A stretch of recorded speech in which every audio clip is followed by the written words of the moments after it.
नगरपालिका द्वारा खाल में पौधारोपण कर सौंदर्यीकरण पानी रुकने से आक्रोशित लोगों ने विरोध दर्ज करवाया। सीएमओ के आश्वासन के बाद मामला हुआ शांत। अगर बात करें हमको ये समस्या है, आपका मलबा हटा दो और उसके बाद आपका काम चालू करो, हमको कोई दिक्कत बस 1-2 मिनट में अपनी बात का समस्या का हल हो रही है। नहीं है यार, परवाला साफ करेंगे। अरे वेली में पानी में इकट्ठा मत हो, ये बच्चे खेलते रहते मालूम है, बच्चे मर जाते। स्वच्छता अभियान के तहत नगरपालिका द्वारा खाल में पौधे लगाकर सौंदर्यीकरण करने का 3 वर्ष का ठेका एक निजी एजेंसी को दिया गया। एजेंसी द्वारा ईदगाह के पीछे बहने वाले नाले की सफाई किए बिना पौधे लगाने का काम शुरू कर दिया गया, जिसका क्षेत्रवासियों ने विरोध किया। सीएमओ द्वारा खाल की सफाई करने के आश्वासन के बाद क्षेत्रवासियों का आक्रोश शांत हुआ। ये इनके मुख्य सवाल है पिलाने का काम में अपने को मेरा मतलब ये कहने का कि कोई फोकट जबरदस्ती इस बात को बढ़ाने से कोई मतलब नहीं। आवेदन लिख के दे दो। हम कहाँ बढ़ा रहे हैं? हम तो ये कह रहे हैं घर में बोलो आप ऊपर भी साफ हो जाएगा, पर 4 लाइन लिख के देने में क्या तकलीफ? नगर पालिका का काम है सब सफाई करना, किसको लिख के दें? उनको थोड़ी नगर पालिका को मालिक ही आ गए, फिर हम किसको मालिक को आप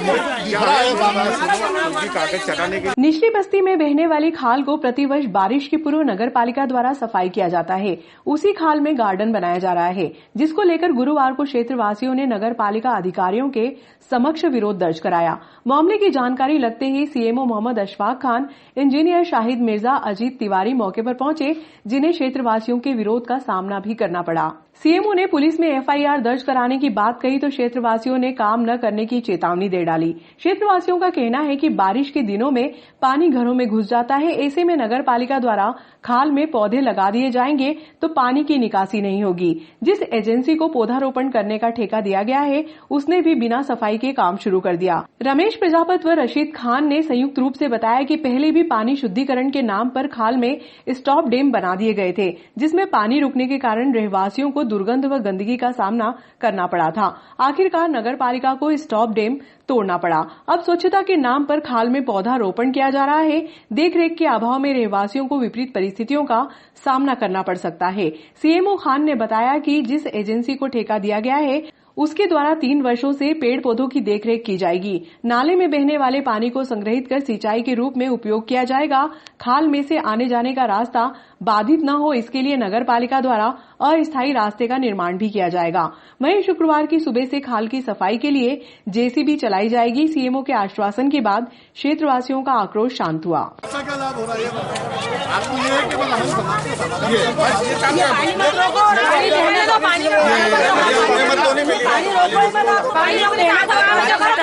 अभी जानकर पानी बिल हो गया, ये ज्यादा तो आपका जो काम है आप करो, लेकिन पानी मत रोको, पानी जान दो। रास्ता आपके निकलने के लिए करा था, वो तो करा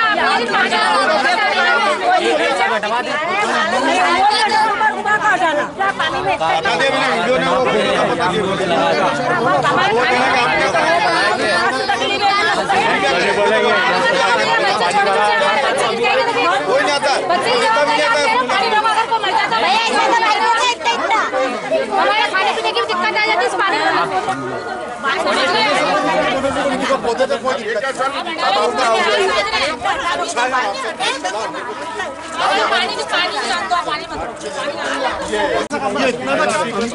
बारिश में तो ऊपर का पानी आएगा तो देखो सर मेरी बात सुनो। अभी अपन मेला कर देंगे, बारिश में आप थोड़ी ना जाओगे हमारी समस्या करने, हमारी समस्या हमारे नहीं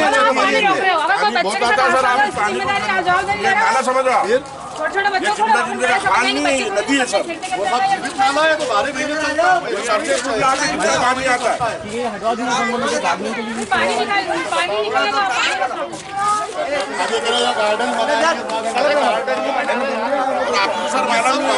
आता है।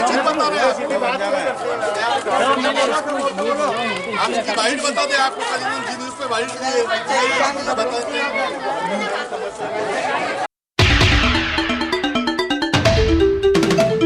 तहसील के कर्मचारियों की लापरवाही के कारण जूनियर व सीनियर वकीलों को परेशानियों का सामना करना पड़ रहा है। इसको लेकर तहसील न्यायालय में गुरुवार को अभिभाषक संघ अध्यक्ष और तहसीलदार के बीच काफी तीखी नोकझोंक हुई। संघ अध्यक्ष के विरोध से तहसील के कर्मचारियों पर लाभ शुभ करने का आरोप भी लगाया। तहसीलदार ने 7 दिन में व्यवस्था दुरुस्त करने का आश्वासन अभिभाषकों को दिया। वो मतलब वकीलों को ऐसा समझ के चल रहे हैं कि जैसे कोई कि हम अज्जा में साले ये बिल्कुल जो भी है वो सब बढ़िया है। एक एक वकीलों की ये दुर्दशा कर दी कि सड़ा सा आदमी साहब के सामने बैठा हुआ है और वकीलों की कोई इज्जत ही नहीं। तो ये कब तक साहब, एक समय सीमा होती है किसी चीज की। अच्छा, एक चीज आपने पूरे इसमें देखी होगी, मैंने आपसे कोई अभद्रता नहीं करी और ना करूंगा। क्यों नहीं कर रहा हूं और क्यों नहीं करूंगा कि श्रीमान ने जो ऑर्डर दिया वो हमें फॉलोअप करना है, बात खत्म हो जाती है। मेरा ही है, गलती मेरी है। अरे सर, आपकी गलती नहीं है, ये गलती आपकी नहीं है, यही तो बोल रहा हूं मैं। गलती आपकी नहीं है, गलती इनकी, इन लोगों की गलती ये है कि जानबूझ के किसी चीज को कहां दबाना है वो आप इनसे सीख लो, कब निकालना है इनसे पूछ लो। एक व्यक्ति निकालेगा, दूसरा व्यक्ति उसको दबा देगा, दूसरे व्यक्ति के हाथ में कुछ गया, खट देखा नहीं, पहला व्यक्ति वापस उसको निकाल के हाथ रख देगा। तो ये चीजें कब तक चलेगी? और चलो ठीक है, हम तो सीनियर है, हमारे को तो मालूम है कि काम के तरीके के कैसे करवाना है, क्या करना है। जो जूनियर आदमी है, जो ये बेचारे जो नए नए आदमी आए हैं, ये क्या कमा लेंगे, क्या खा लेंगे। और इनकी तो तकलीफ ये है कि ये बोले किससे जाके, क्योंकि इनको रोज एक तो काम आया, वो काम भी अगर सफर हो गया तो दूसरे दिन इनको तो बस घर में जाना है, तो कुछ भी नहीं मिलता। बाबू चला रहा है जैसे चल रहा है, फलानी फाइल का इतना तो बिल्कुल फिक्स है कि देना ही है उसको। ये जाति प्रमाण पत्र साहब ने कुछ भी नहीं, साहब ने तो पूरे डॉक्यूमेंट देख लिया, सब कुछ कर लिया, सब कुछ होने के बाद में उसको मार दिया। अरे ऑर्डर निकाल के देने क्या ला भाई, दर्ज करने क्या ला भाई। तो ये बेचारे ये कमाने वाले ये जो ये खड़े हुए हैं, ये कहां से कैसे कमाएंगे ये बताओ ना। या तो एक लिस्ट लगा दो या क्या फलानी चीज की ये फेरिस्त है साहब। जो प्रकरण सामने आता है सर, अंकुश लगाना बहुत जरूरी है आपका। मैं फिर निवेदन कर रहा हूं आपसे हाथ जोड़ के कि क्योंकि ये चीजें जो है ये बाहर जब पोजीशनें जाती हैं तो हम लोग सुनते हैं, और तहसील न्यायालय में इसीलिए हमारे जैसा व्यक्ति वकालत करना आता ही नहीं है, क्योंकि हमें मालूम है कि यहाँ न्याय नहीं। इनके जैसा बाबू चला रहा है हमारी उस तहसील न्यायालय में, ये जैसा चला रहे हैं, दग रहे हैं, चल रहे हैं, हो रहा है, चल रहा है, जो भी हो रहा है कर रहा है काम। तो आखिर कब तक? 1500 फाइलें गायब है इस कोर्ट परिसर के अंदर, इस न्यायालय के अंदर की। एक बार पहले भी मैं निवेदन करके गया हूं, आज फिर बोल रहा हूं। और ये गरीब जो है ना, ये छोटे जो जूनियर लोग हैं, ये बाहर आके व्यथित होते हैं, रोते हैं वहां पे, ज्यादा फाइल ही नहीं मिल रही, खुद ढूंढते हैं यहाँ बैठ के बंडलों के अंदर। तो ये हालतें हैं तो सर कैसे क्या काम चलेगा बताइए ना मेरे को। आप कार्य कर रहे हैं, मेरा आपसे कोई गिला शिकवा नहीं है, आप बहुत अच्छा काम कर रहे हैं, बहुत अच्छा कर रहे हैं, सब कुछ है। पर मेरा निवेदन केवल इतना सा मात्र है कि अगर ये व्यक्ति ही अगर तहसील को चला रहे हो तो इनको पूरी छूट दे दो ना, कि ऑर्डर भी आप कर दो, साइन भी आप कर दो, सब कुछ आप ही कर लो। आप तो श्रीमान हो, तो फिर आपका तो कोई वजूद ही नहीं रहा। फिर यहाँ जमानत पेश होगी तो ये पहले बता देंगे कि वारंट बनेगा कि जमानत हुई। नीचे से अगर इनके हाथ में पेमेंट आ गया तो बोले अब भी होती है जमानत, रुक 10 मिनट। मैं तो सबको जमानत देता हूं। अरे सर, आप तो प्रकरण की सुनवाई में आज तहसीलदार साहब और आपके बीच में बहुत जबरदस्त हाथ-टक हुई है, क्या है मामला? देखिए, मैं सर्वप्रथम तो ये बताना चाहूँगा कि तहसील न्यायालय की जो कार्रवाइयाँ चल रही हैं प्रकरण संबंधित, अनेक अभिभाषकों की, जूनियरों की, सीनियरों की, अनेक अभिभाषकों की ये नियमित रूप से मुझे शिकायतें प्राप्त हो रही थी कि नियमित जो प्रकरण है वो प्रकरण लंबित होने के बाद में या तो वहाँ यहाँ फाइल नहीं मिल रही है, या फाइल मिलती है तो बाबू लोग उनसे कहीं ना कहीं किसी रूप में अभद्रता करते हैं। कोई आर्डर अगर हो जाता तो उसका मान लो सीमांकन हो या नब्ती का कोई कार्य हो तो गिरदावर परेशान करते हैं या पटवारी लोग परेशान करते हैं। उसी तारतम्य में लेके आज मैं तहसील न्यायालय में उपस्थित हुआ था। ऐसा ही एक आर्डर पूर्व में मेरे द्वारा 14/10 को करवाया गया था। RI के द्वारा सीमांकन करने की बात मुझसे कही गई थी, किंतु कुछ टेक्निकल त्रुटियां होने की वजह से उन्होंने मुझसे ये कहा था कि मैं इसका मार्गदर्शन तहसीलदार साहब से लेना चाहूँगा। उन्होंने मार्गदर्शन के नाम पर जब यहाँ फाइल वापस से पहुँचवाई, 2/12 के दिन उनका कहना है कि मैं फाइल कोर्ट में दे आया था। आज मेरे साथ भी ऐसी स्थितियाँ बनी कि 2/12 से लेके आज दिनांक तक 17/12 तक मैं उस फाइल को ढूंढवाता रहा। यहाँ के बाबू द्वारा नियमित रूप से मुझे रोजाना यही चीज़ कही गई कि आज साहब इस काम में हूँ, उस काम में हूँ, बाकी फाइल निकाल के नहीं दी गई। जब आरआई से बात करी तो आरआई का कहना यह था कि फाइल तो साहब मैं उन बाबू को दे के आया हूँ। दूसरे बाबू से बात करी तो उनका कहना यह था कि साहब उनके पास होगी, फाइलें नहीं निकलती रही। इस तारतम्य में जब मैंने तहसीलदार साहब से बात करी तो उन्होंने मुझे आश्वासित किया कि बोले एक आध दिन में मैं फाइल निकला के और इस तरह की जो भी कार्रवाई है वो सीमांकन की कार्रवाई मैं करवाऊँगा। चूँकि हार्ट अटैक होने के पीछे की रीज़न था मेरा कि जितने भी जूनियर लोग और जूनियर अभिभाषक जितने भी लोग परेशान हो रहे थे, उस तारतम्य में मैंने साहब से यही निवेदन किया कि माननीय न्यायालय जो हैं वो न्यायाधीश हैं, यहाँ के तहसीलदार महोदय हैं, और उनके द्वारा इस कोर्ट को संचालित किया जाना है, न कि किसी पटवारी के द्वारा या किसी राजस्व निरीक्षक के द्वारा या किसी बाबू के द्वारा इस कोर्ट को संचालित किया जाना है। अनियमितताएं जो हो रही हैं उन अनियमितताओं को सुधारें। साथ ही मेरे जो भी अभिभाषक हैं, भले ही वो वरिष्ठ हो, कनिष्ठ हो या मेरे इष्ट मित्र हों, उनके साथ में कोई अभद्रता नहीं हो। आने वाली स्थितियों में यह देखा जाता है कि इस महामारी के चलते भी कोर्ट के अंदर निरंतर रूप से भीड़ लगना, सोशल डिस्टेंसिंग का पालन नहीं करना, मास्क नहीं लगाना, इस तरह के अनेक कारण मेरे को सामने दर्शित हुए।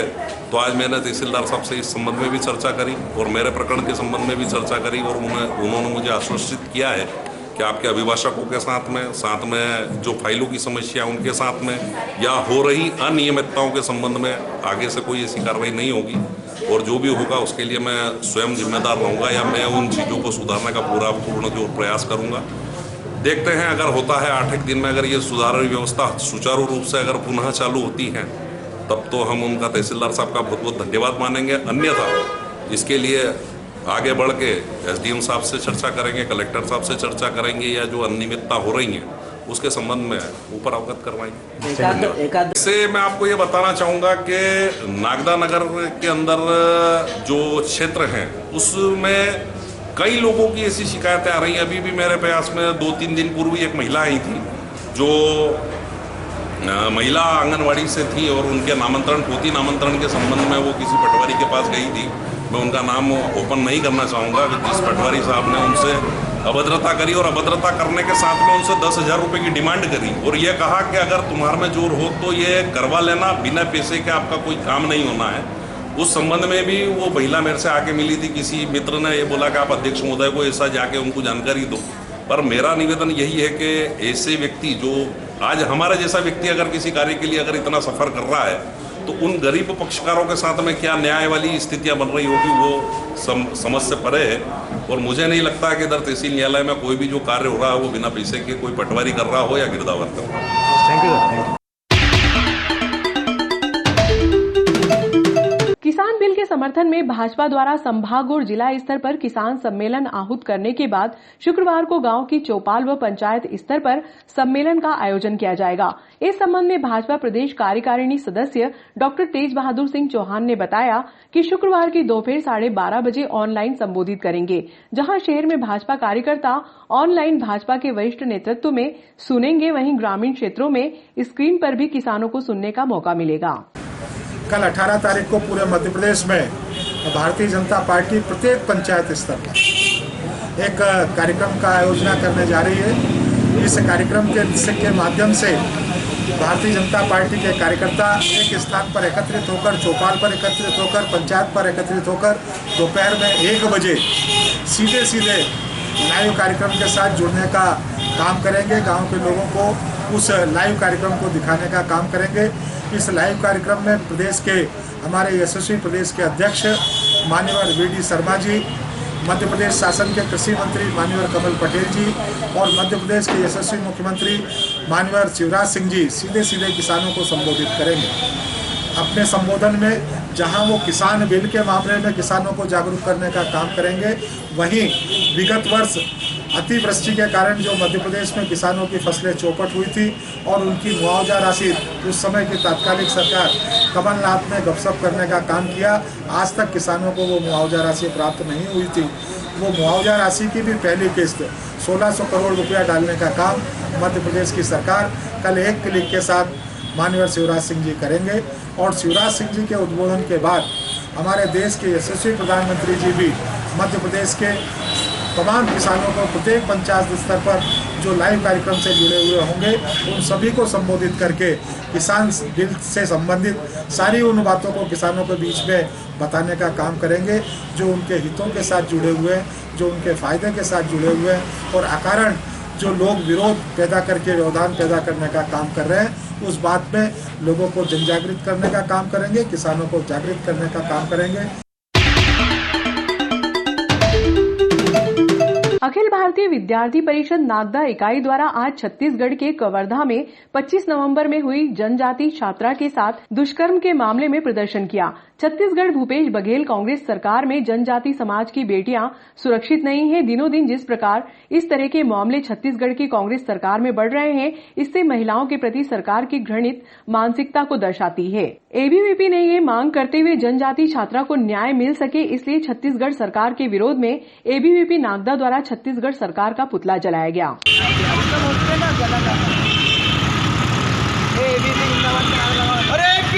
जिंदाबाद जिंदाबाद जिंदाबाद अखिल भारतीय विद्यार्थी परिषद जिंदाबाद जिंदाबाद जिंदाबाद विद्यार्थी परिषद जिंदाबाद जिंदाबाद जिंदाबाद जिंदाबाद जिंदाबाद जिंदाबाद जिंदाबाद जिंदाबाद जिंदाबाद जिंदाबाद छत्तीसगढ़ सरकार मुर्दाबाद मुर्दाबाद मुर्दाबाद छत्तीसगढ़ सरकार मुर्दाबाद मुर्दाबाद मुर्दाबाद।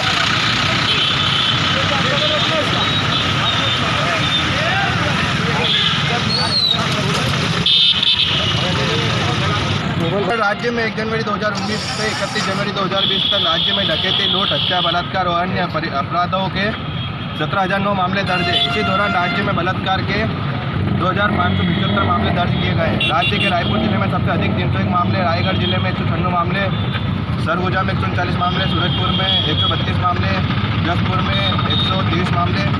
विगत 22 नवंबर को करीधाम खरवदा जिले में 14 साल की जनजाति बच्ची के साथ भी सामूहिक बलात्कार किया गया है, जिनके दोषियों पर अभी तक शासन प्रशासन के द्वारा कोई कार्रवाई नहीं की गई है, जिसके विरोध में अखिल भारतीय विद्यार्थी परिषद के द्वारा 13 दिसंबर को खरवदा जिले में कलेक्टर परिसर पर प्रदर्शन किया गया। प्रदर्शन समाप्त होने के बाद शाम के कार्यालय में आपस में चर्चा करते हुए कार्यकर्ताओं को पुलिस के द्वारा बलपूर्वक अवैधानिक तरीके से गिरफ्तार किया गया, जिस संदर्भ में विद्यार्थी परिषद पीड़िता को न्याय दिलाने और कार्यकर्ताओं की रिहाई के लिए 17 दिसंबर को रायपुर में मुख्यमंत्री आवास का घेराव करेगी। कुछ सवाल जो खरवदा के हर व्यक्ति के मन में है, क्या मेडिकल जांच से बलात्कार की घटना स्पष्ट नहीं होती थी, तो किस दबाव में पुलिस ने कहा कि घटना हुई नहीं थी? फिर किन आधार पर बाद में प्रेस विज्ञप्ति देकर माना गया कि सामूहिक बलात्कार की घटना हुई थी? इतनी बड़ी लापरवाही का दोषी कौन? पुलिस द्वारा केस की जांच में हुई इस गंभीर लापरवाही के पीछे क्या सत्ताधारी कांग्रेस के नेताओं का दबाव एवं संरक्षण है?